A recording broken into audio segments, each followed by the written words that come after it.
Hello and welcome to Clamp, the weekly podcast where we talk about all things related to creating, living, and making projects. I'm your host, Grant Alexander, and joining me as always is Morley, Kurt, and Adam Mackey. How's it going, guys? Good. Before we get into the episode, as always, we're going to be talking about the Clamp Challenge. It has been, I think, another project is completed. I haven't seen the official post because I think Mark Danner is making a YouTube video about it.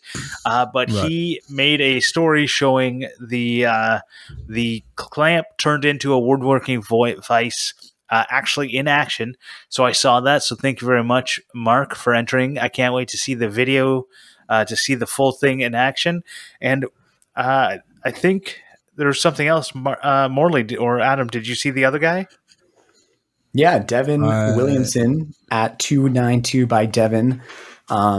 He posted near the beginning of the challenge drop of a sketch with a bunch of parallel jaw clamps.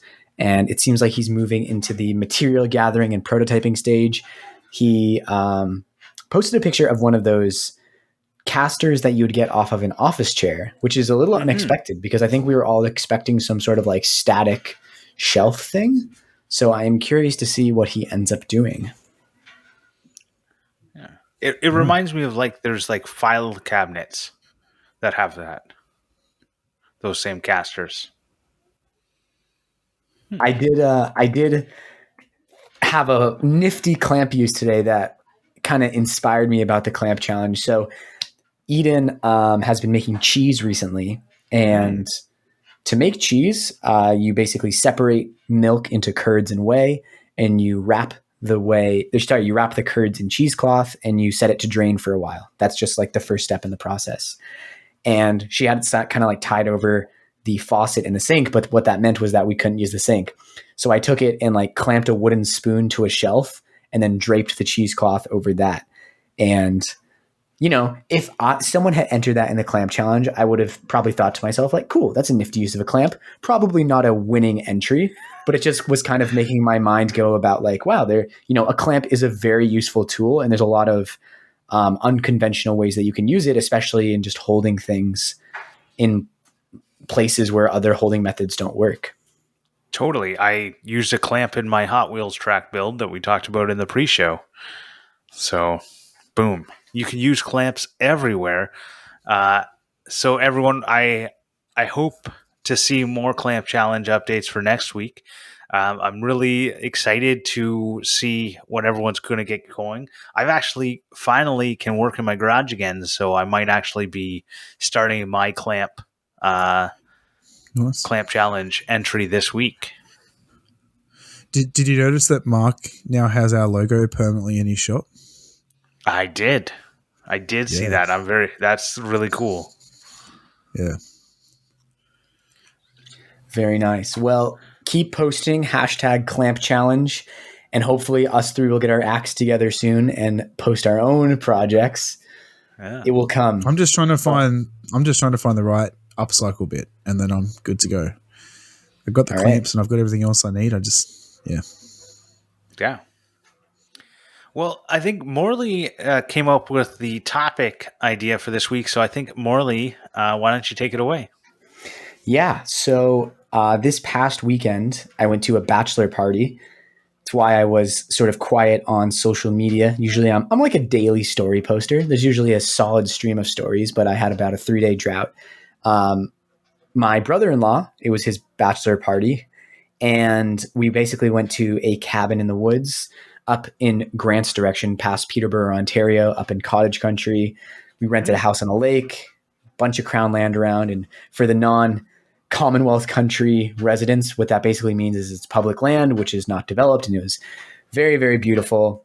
And, it was a bachelor party, so there was some debauchery, but there was also just some like really nice, relaxing time and time away from work. And, being largely self-employed at the moment, I do find myself like trying to fill every spare moment with productivity. And I just find myself like constantly thinking about projects ideas. And so I was a little worried going into the weekend, like, it was Friday noon to Monday afternoon, pretty much away from any sort of ability to be productive in any real way. You know, like for me, I love waking up at like 7 a.m. and like working in a very, you know, productive, efficient way throughout the day. I've done less and less like small spurts of things. I find that I really just like long stretches of time now. So I wasn't really trying to really do anything while I was there except for get the clamp post ready on Sunday evening. So it did end up being really, sorry for the noise in the background. It's my 3D printer. It did end up being really relaxing. You know, it took me a little bit of time to settle in, but you know, one really amazing thing about this experience was that everyone there was like very smart and interesting and in very, very different fields. So we just had, it was like, you know, it was a group of 10, 11 people, most of whom didn't know each other. They were all kind of connected to the groom in different ways. And for about 3 days straight, we all just talked without a break. There was no like alone time. Everyone just hung out. And because we wanted to spend time with one another, we actually had 2 philosophers, a doctor, you know, like a journalist, me, you know, maker, a bunch of people from all different backgrounds, someone working with the Red Cross. And so like just lots of really interesting conversations came up, and it was a cool opportunity as well to like tell people about what I was doing. Cause I don't really have the opportunity to do that very much these days. Like tell new people I meet at length about what I'm doing and see their reaction and what they find exciting about it. So, you know, even though I went into the weekend without an exact plan for traditional productivity, it definitely was helpful in spurring ideas. Like that always happens when I go on any sort of vacation, right? I get ideas that I wouldn't have otherwise. And I think a good example of this was like Friday morning before I left, I had a project that I wanted to start. And I got the beginning filmed. It was kind of hard to get into because I think my mind was already, you know, on the road. And Sunday or Monday when I was driving back, I wasn't really excited about it much anymore. And so when I got back this morning, Tuesday morning, the day we're recording, I started on an entirely different project because it just made me, that time and sleeping on it kind of just made me realize that maybe my energy would have been put better somewhere else, which I think was a good choice altogether. So, you know, that rest, that time away, I think ended up being really good. And any, you know, insecurity I had about not putting rubber to the road was kind of misguided going into it. So it's more about getting away for an extended period of time, because we've talked about sleeping on ideas before, but this is more, you know, taking vacation, actually taking your vacation. I know a lot of people, including like my dad, who never took vacation, right? And I think it's really important. Like I come from, like I studied human resources in college, and one of the things they drill into you is, you know, there's a reason that vacation is a benefit for everyone. And you should be taking it because you need it to recharge, right? Like humans need to have a break in order to become more productive later. And weekends aren't enough time for people who do traditional jobs and have 5 days on, 2 days off. Those 2 days are spent like almost not recharging, like almost recharging, right? And eventually you need to get away and actually do a full get out of town, stop worrying about work, turn everything off to recharge. It's funny, like literally just before we started recording today, my wife and I were talking about stuff, and I was saying I'm so sick of, like, I want to live our life, and I'm so sick of like every time we have time off, we're either cleaning or we're sitting on our ass watching TV because we're just trying to rest and recharge. And I'm so over it. I want to actually like get out and like go like play golf together, or like, and not just be slobs when we're not working. And I feel like that's definitely what you're getting at.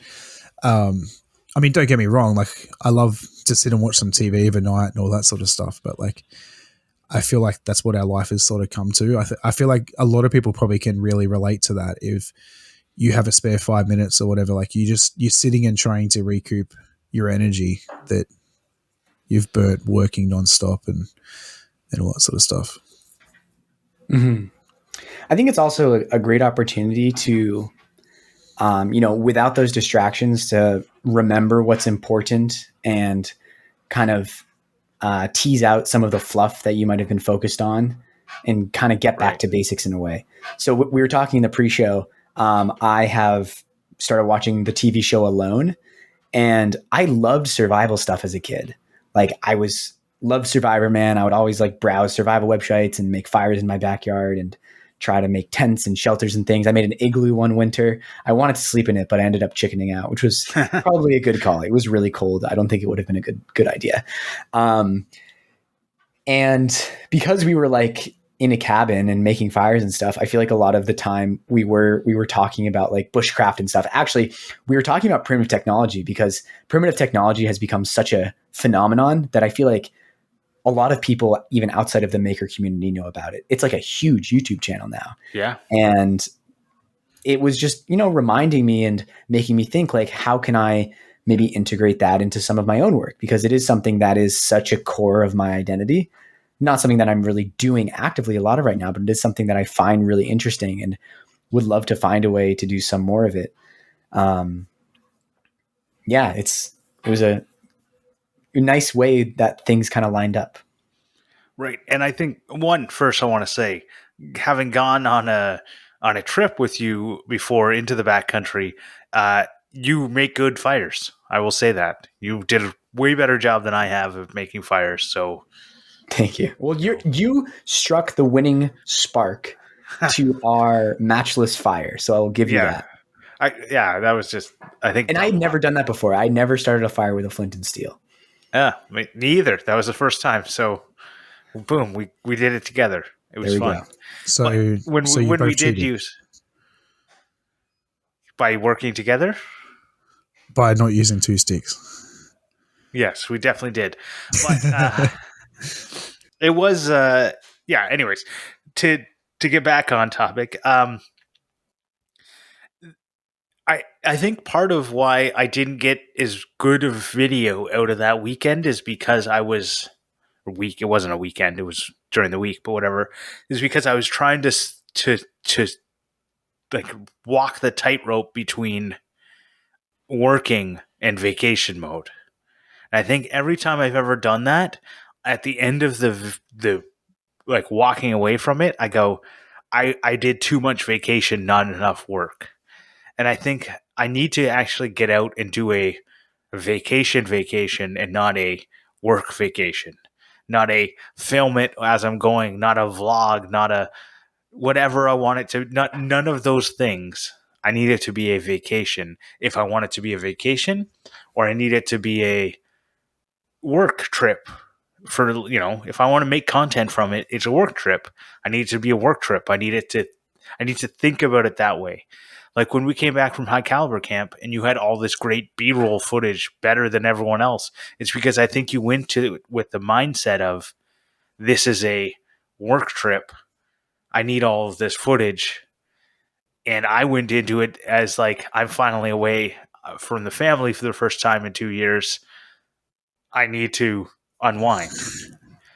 Right? Yeah, I think having kids definitely add attributes to that. Like you go on a vacation, for instance, like a holiday to a destination with your family. Mm-hmm.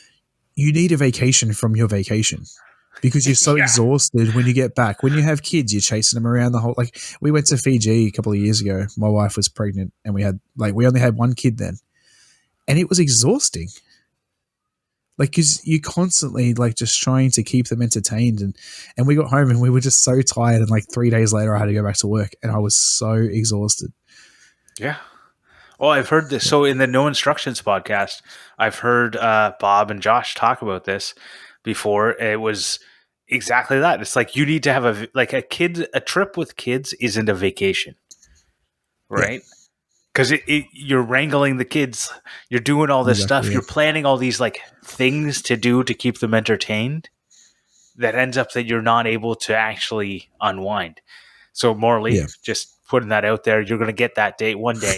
I remember going to a beach and then like 5 days later getting back on the plane and going home, right? And that was Yep. like a vacation back in the day.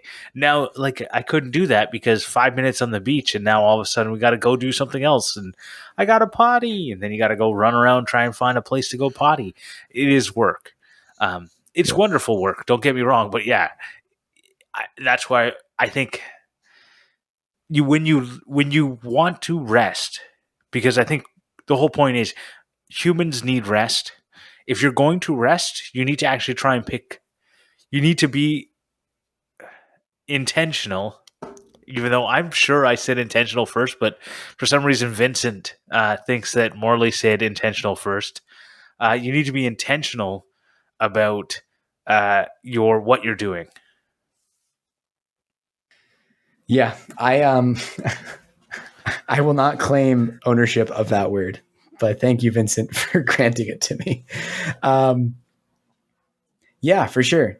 I mean, I went into this weekend with the idea of like, I was going to meet a bunch of new people. It was going to be a lot of fun. There would be some drinking. There would be some time in nature, some time on boats. It ended up being kayaks, not as much motorboats, but it was still great. And that's also a part of it, which is like managing expectations. There might have been an eventuality where I could have filmed something during the weekend, but I think if I had gone into the weekend without the expectation of doing that, it would still made it have feel restful, because that would just have been like extra on top. That would have been like the cherry on top. You say this, but I really feel like it wouldn't have been restful if you tried to film something. Yeah, no, you're probably right. Because I've definitely done it. And you know what? I've actually brought my whole camera gear and everything to the racetrack going, I'm going to make a race-themed vlog video. And even if I don't put it on my channel, I'll put it on the A-Legs Racing channel. And every time I just go, you know what? I'm away. I just want to relax. It's a whole bunch of work to do work on the race car on the weekend. I don't want to do any extra work. And so I ended up never doing anything, because I'm like, in those downtimes, I want to relax, because in any minute I could be ripping an engine out of a car. Yeah. I read something a while ago about how humans are lazy. Do you guys take the stairs if an escalator is available? No. Eden always takes the stairs, and like when we take the subway together, it's a quick like switch that I have to make, where I'll be heading towards the escalator and she'll go for the stairs. I'm like, okay, I guess we're taking the stairs. Want to be a healthy person, so I'll go up with her. But yes, I will usually take the escalator if it is available. Adam? Before I first joined the gym, I was elevator, escalator everywhere. And then once I joined the gym, I told myself I'm not allowed. They're banned for me. I had to use the stairs everywhere I went. Right. Post-surgery, I've been back to escalator, elevator just to get past that. But I'm back at the gym. I went back to the gym yesterday for the first time. And I guess I'm back to stairs now. So there's an evolutionary thing of why we pick the easy route. It's because humans try to save our energy for the times when we're going to need to run after something and kill it, or run away from something because we don't want to be killed, right? So when we're given that option between escalator and stairs, we have to like beat our mind into submission to choose the difficult option. And when I used to go to work, I would often, a colleague of mine, we took the same bus route and same train. And when we switched from the bus to the train, we'd always have to go down the escalator or the stairs. And I would often just take the escalator and let her take the stairs, because I was that lazy. I was just like, I'm not doing it. Like, I'm just going to do it. And we'd get to the top at the same time and it would be perfect. But it's just something I have a hard time overcoming that, because I want to like save my calories in case I need to do something later, in case a hippopotamus comes out and I need to run away. To add on to your question, does direction matter? Because I always use stairs to go down. I've never, I don't use elevator to go down or anything like that. It's always when I need to go up the stairs. Yeah, look, there is that. Like, I'll use an escalator to go down because I can still walk down and just go faster. But I won't. Yeah. I'm very unlikely to use an elevator to go down if the stairs are presented in it, like next to it. If there's I only don't elevators, understand right? people that walk up an escescalator. Oh, I'm I've a always person just who walks up the people. escalator. I think Oh, I see it as like a medium between being lazy and being active. Me too. I'll do walk up the escalator 2 steps at a time because I'm like a weirdo. If you walk up the escalator, then you're just being more efficient. It's not even that you're being lazy. I think there's something to be said for saving your energy if there actually is something that you're saving your energy for. When I was doing track competitively, it was constantly doing that. It was like, gotta prepare for the championship meet. The whole season was leading up to this one meet, and it's all about like building and conserving energy for that. I remember one time in high school during winter track, the championship meet got postponed 3 times due to weather. No. And that means that for 3 weeks straight, I thought I was about to like peak, but I had to not go and then like continue that process into the next week. And it was exhausting and frustrating because your body is just like, ready to go, vibrating with energy. And then there's no release and you have to kind of like go back down to 70%, work your way back up to 90%. And it's really frustrating. And like when I stopped doing track halfway through university, I think there was an adjustment to no longer having to really like conserve energy in that same way. Like I feel like while I was doing track, I was always like maybe a little careful about or very thoughtful about like any training that I was doing. Like if I'm going to go for a really hard bike ride, well, remember you have that track meet this weekend, so you don't want to destroy your legs. And like it's a totally different mindset when you're just like working out non-competitively because you can just like be a little more carefree with it. But I'm totally a believer in like strike while the iron's hot. So like I mentioned at the beginning of this episode, I've definitely moved towards like working in very specific focused times. Whereas in the past, it would be more like in spurts throughout the day. And I find that it's a lot better to do that because then I can more appreciate the downtime and the relaxing time and then set aside that time that is more for work. I think it's really hard to get to that point because you need to know what is productive and you need to know your own work habits. But if you can do that, I think that's like kind of the best way to go. I 100% agree. And it's one of the hardest things to do when you're a hobbyist. But the task switching is a super big drain on your mental ability, right? Because you're the little spurts and then do something different and then go back and it's a drain because your mind is switching from productivity moments to doing something different to like, and it's all the switching makes it so that you're super drained after doing it. I found I'm most productive if I have a short time frame to do something because I have to get it done by that time. And I'm super hyper focused on it. So even if it's in 8 hours, I got one work day to finish this, whatever giant report I needed to do. Boom. I do it. Right. And I found if I could somehow channel that to actually do it when I'm not facing a deadline, it would be amazing. But I think after that, I know I'm like almost done. Like I feel like I need a super big rest after a day like that. Because I've almost always come up unexpectedly. Because I slack on my work and they get told, hey, you need this done by the end of the day. Grap!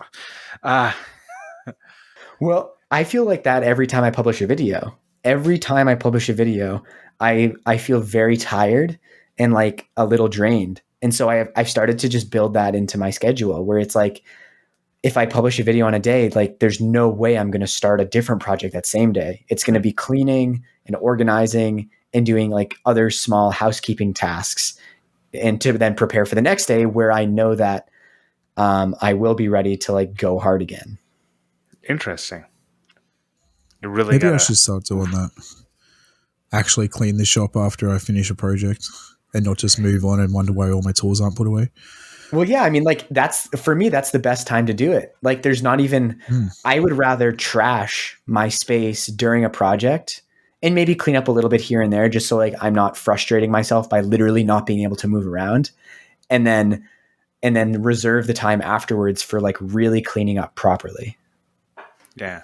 Yeah. I really want to be the person that at the end of the day puts all the tools away, because there's nothing more frustrating than looking Same. for a tool and looking for a tool and you can't find it because you took it out 3 days ago, even on the same project, but you took it out 3 days ago knowing you're going to need it later and never using it again, until 3 days later, and now you can't find it. I hate that. So every tool in my shop has a place, even if it looks disorganized. I know where it is if I put it away properly, right? So I want to be the person who just at the end of the day, but I think you're right. You need to have a day after you're done a big project to put everything back. Yeah. And it's kind of like a rest day. Exactly. Yeah, Van Neistat put out a video maybe like a week or two ago about organization. And, like he is incredibly organized. That's like part of his whole aesthetic. But one thing he talks about a lot is like, it's not an aesthetic. It's a necessity for him as working as an independent filmmaker, and especially living in New York City where he had like very, very little space. And so he made a whole video about like his whole methods and mantras of organization. And one of them was, there was a few that really stuck with me. One of them was shelves. Like put up shelves all the time. And I was like, I do not have enough shelves. I need to just cover this room in shelves.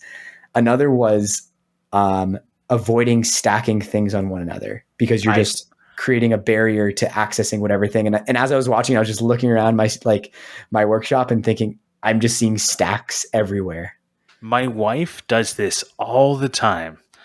Everything gets stacked on top of each other. I go into a cupboard and it's like, you have to I'm just trying to grab a plate and there's 5 different other random kids' plates on top of other plates, and there's bowls on top of that. And I just go, why do we have all this stuff stacked? We have lots of room. We need to nothing needs to be stacked, but she wants it all in one spot instead of being spread out. And I'm like, if you spread out, we don't have to I grab a plate and 17 other things come with it.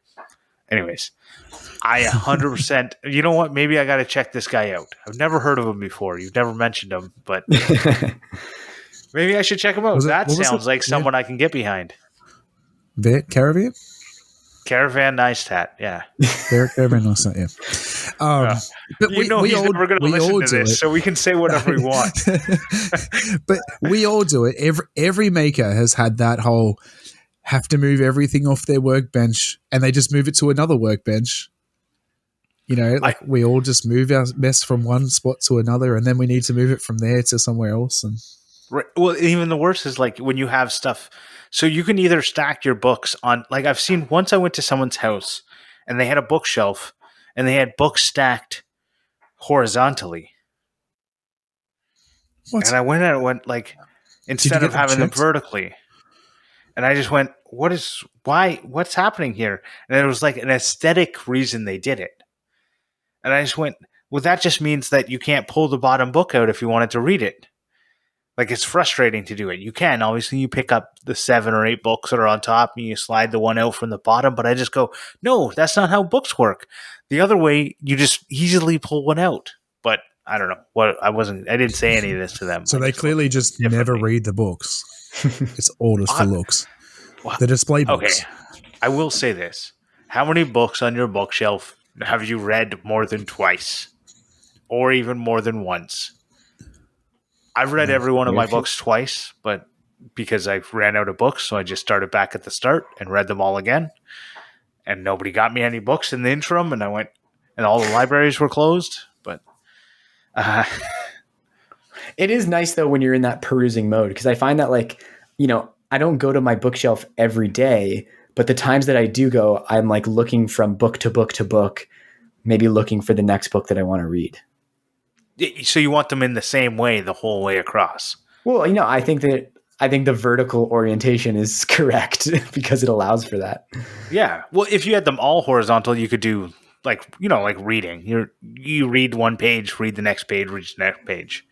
But here's the problem, right? So if you're stacking your books horizontally, let's say you take out the bottom one, right? Yeah. If they're stacked in such a way where they only go together in certain ways, then you have to lift all those books back up to put it back in. Yeah, I know. And that's exactly why you don't want to have that in your shop. Mm-hmm. But I think we've gotten off the topic of rest. I really appreciate that, but this is a topic that I could rant about for ages. But if you want to hear a rant, you got to listen to the after show. But I think we should get back into rest a little bit. So in talking and thinking about your topic idea when you presented this the other day, it made me think a lot about ways that we get ourselves into a rest mindset. And I wanted to talk to you guys, see what you do to try and put yourself into that mindset. Can you share anything with the listeners that might help them, or help us if we think differently, get into a rest mindset, to turn off the work, to stop worrying about it, even if you're not. I know I have a hard time when if I'm within walking distance of my house, I just go, I should be at home doing something, right? Because I'm not far enough away. I haven't closed my mind off. But if I'm 5 hours away by car, I can much more easily shut it off. So is there any tips you guys can share that help you shut off the work mindset and get into the rest mindset? I don't know if I ever do. Like, even if I'm 5 hours away, I'm still thinking about projects I want to make.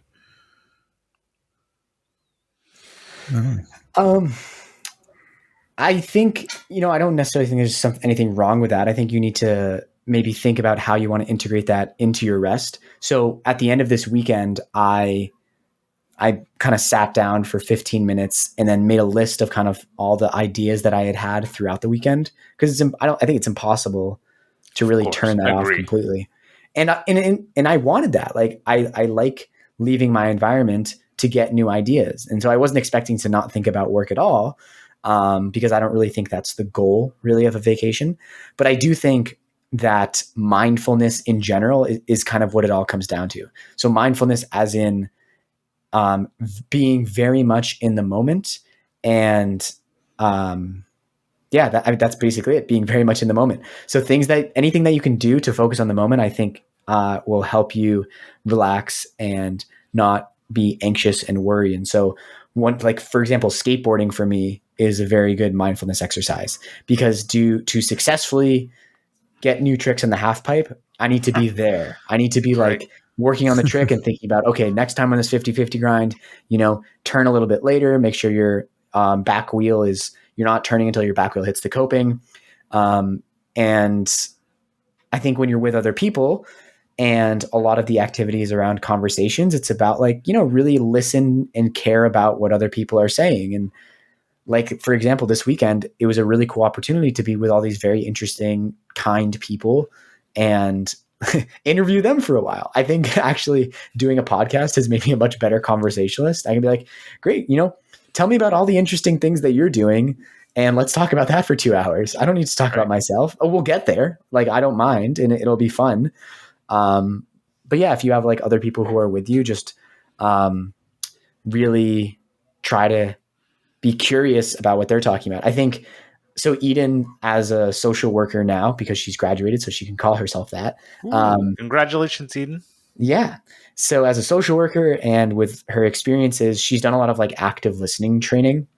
Mm-hmm. And what a lot of active listening comes down to is just curiosity. So if you can be curious about when someone is talking about, number one, it makes them feel heard and listened to, which is great. But number two, like, it just genuinely engages you with the conversation. So just coming into it with genuine curiosity, I think, is very helpful. But in terms of like getting into the whatever relaxing situation, I had a 3-4 hour drive to get there. So that was a really nice transition. And I also found that like not listening to the radio or anything also kind of allowed me to just daydream while driving and sort of, not think about what's going on in the world or what's going on in my podcast feed. I think you made a really good point. It's about time to transition, because I think the problem with, if I'm trying to do something close to my house, I'm too close. I didn't have enough time. I needed more time to transition. So yesterday was my birthday, and we went to a park and a beach, and we played like it's a Mooney's Bay for anyone who wants to look it up in Ottawa, and they have like 17 different play structures for kids. And we went there, and I wanted to have a picnic, and I wanted to have a beer, and so we did those two things, and then we went and played on the play structures. And by the time in the first like hour, I was still feeling like not like I need to be productive. I need to do things like whatever. Like I need, even though it's my birthday and it's like a day of don't do any work, I was still thinking to myself like, oh, I need to do something. But I think the time spent there knowing, we'll leave whenever we leave, but we didn't have a plan. But the more time we spent there, as long as my son was having fun, the better it was.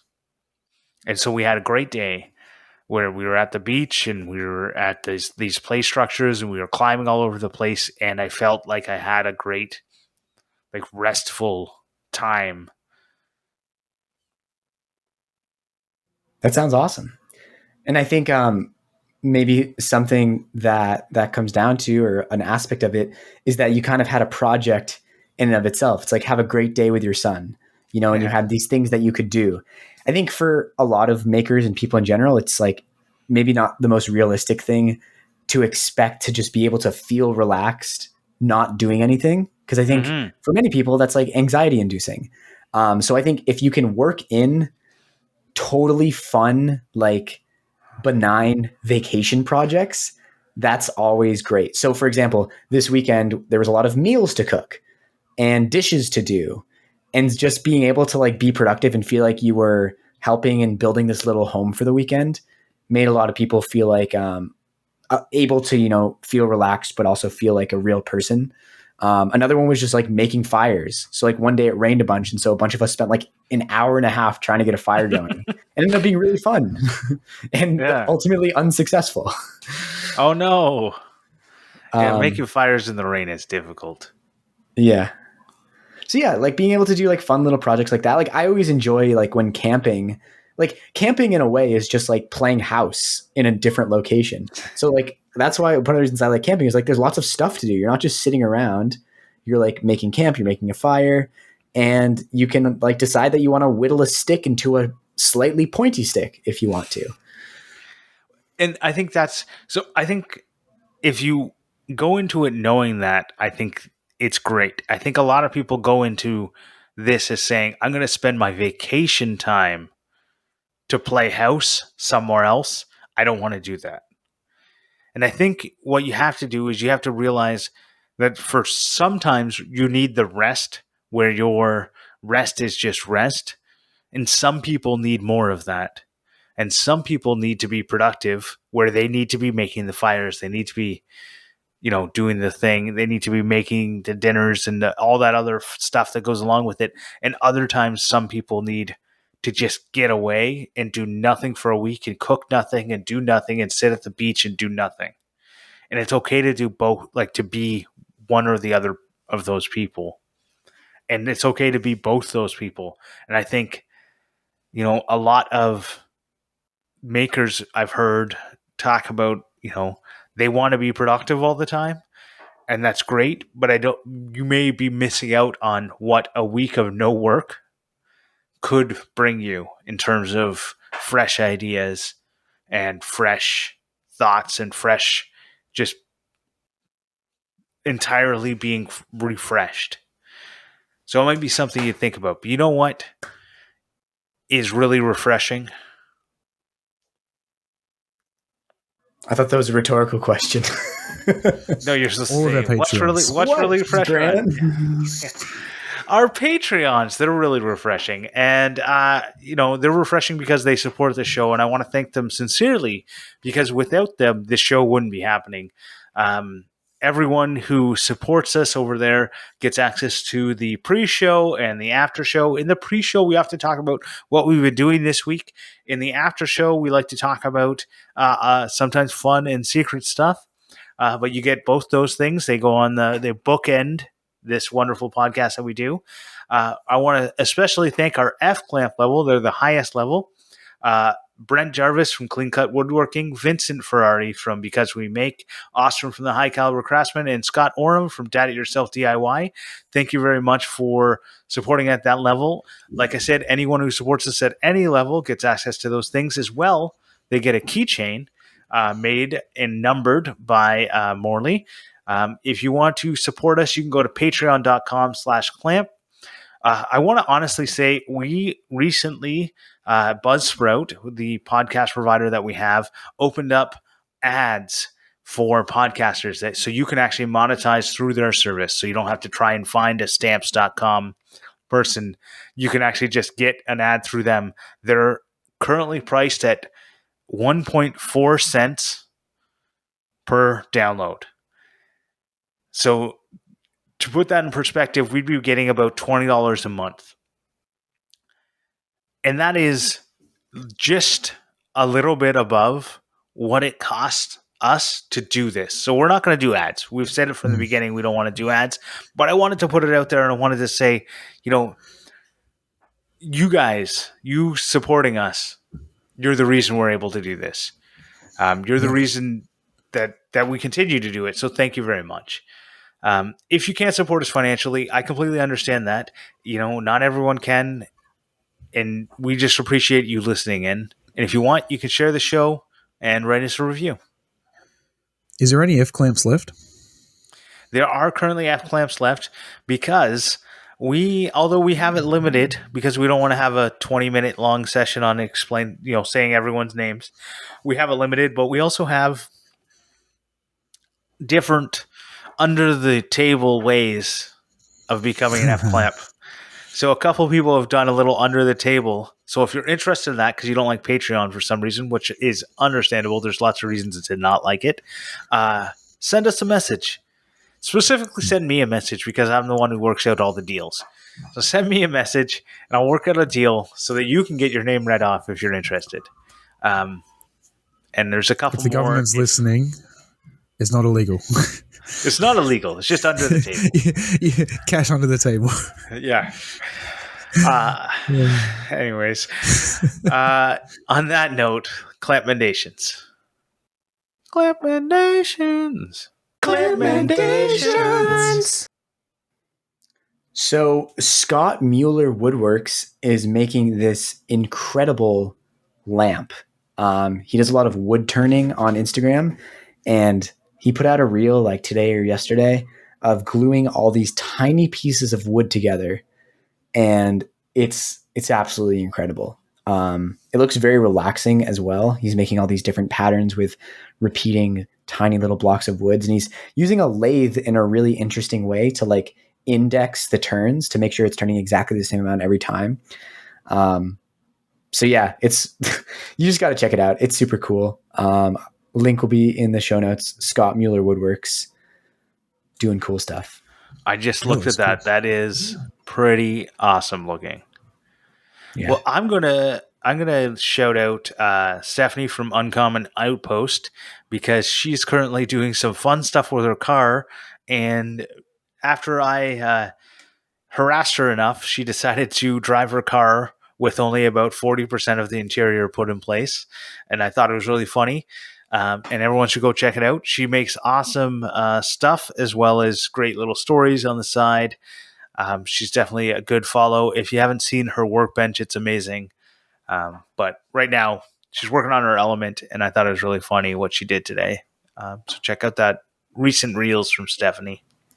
I was watching that reel today, and I heard Eden yell from the other room, like, if you're going to listen to annoying music, can you please wear headphones? Because it is an incredibly annoying song in the reel, but it's funny. Oh. I'm going to clampmendate a YouTube channel I found recently called Pedula Studio. I think it's Pedula or Pedula, P-E-D-U-L-L-A. And this guy's work is amazing. I mean, he has 122,000 subscribers and he only has 12 videos, so it shows how good his work is. But his cinematography is so good. I'm never usually the kind of person that watches videos without like voiceover and all that sort of stuff. Like he doesn't talk at all. It's all ASMR sort of tool noises and stuff. and I never was into that, but I got hooked. Like his cinematography is so good that it makes up for it. Nice. Definitely some beautiful work, for sure. Oh yeah. Well, at this point in the podcast, we normally do Morley's reading a review, but we haven't had a review in a while. So I'd really appreciate if someone could go out there and write a funny review. Any stars. So the Working Hands podcast, so we had on last week, they only read the 5-star reviews. We read all the reviews, no matter how many stars. We appreciate 5 stars. But if you give a 1-star review, we're going to read it. Even if it's negative. Even if it's negative, we're going to read it. Well, they'll read a negative 5-star review, which is like the weird thing. It'll actually probably be more. It'll be more fun if it's negative because then we can actually have a conversation about it. It's not just thank you for the nice review. Yeah.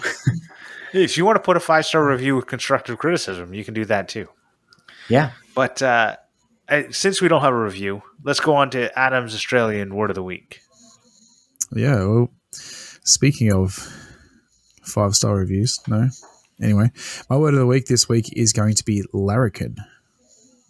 Larrikin. Larrikin. Could you please spell that? Larrin. IKIN. Larrikin. Larrikin. You know, it sounds like an Australian word. After learning about capsaicum, is that right? Your word for peppers? Capsicum. Capsicum. And the capsaicum is like the spicy chemical. And linisher, it sounds like along those lines. Okay, whoa. I went and looked up more about linishers. Yep. To tangent a bit. Are they different? They're slightly different. So a linisher has a very specific belt grinder or belt sander. Mm-hmm. That's all. Right. It's for a very specific thing. But that's they look the same. If you were just looking at them, yeah. If you don't know what you're looking at, they look exactly the same. Yeah. Whoa. Okay. And they're probably one of those things that, like, because of like how everyone calls it a sawzall over here, even though it's like a reciprocating saw is the appropriate term. Recipsaw. Yeah. What is the word again? Larrikin. Larrikin. Can you use it in a sentence? Because or give it, either use it in a sentence or give it if it's a noun, verb, adjective, adverb. What's a describing word? An adjective. If it describes, it's an adjective describes a noun. An adverb describes a verb. I don't know what's a noun. What's a person? A noun is a person. I think using it in a sentence will be the most helpful. Well, yeah, but sometimes that gives it away too much. That's why I wanted. Thought he could do the other. Okay. He was a bit of a larrikin. So it's an adjective because it describes a person, place, or thing. Or it's a noun even. Like, because I'm thinking it's a lazy person. I like that, sure. So you both said the same answer? Yeah. Okay. I got nothing. It's a mischievous young chap. Oh. Huh. Interesting. I don't know if we have a word for that in North American English. A mischievous young chap. I assume it's like some sort of idiomatic expression. We definitely do. I'm just not. It's not off the top of my head. Definitely a slang. Cool. Interesting. A larrikin. Are you looking up synonyms, Grant? I was just looking to see if we had something. Hooligan. There we go. That's a hoodlum. But hooligan also is a very specific term in British English, right? Doesn't it? It's like wild sports fans specifically, or soccer fans, football fans. I don't know. Like the Green Street hooligans. Can someone out there who knows the answer to that chime in? And on that note, I'm going to thank TF Turning for the theme song. I want to thank everyone for listening. You can find all of us on the Instagrams, Facebooks, Twitters by searching for Clampcast, or Clamp Adam Morley Grant. You can find Morley over on all the things by searching Morley Kurt. You can find Grant on all the things by searching Grant Alexander. And you can find Adam on all the things by not searching for his name, but instead searching for Maker Mackie. And Yeah. on that note, thank you, everyone. Cheers. Bye. Bye. And have a good day. Bye. Have a great time. You said it. You said the thing.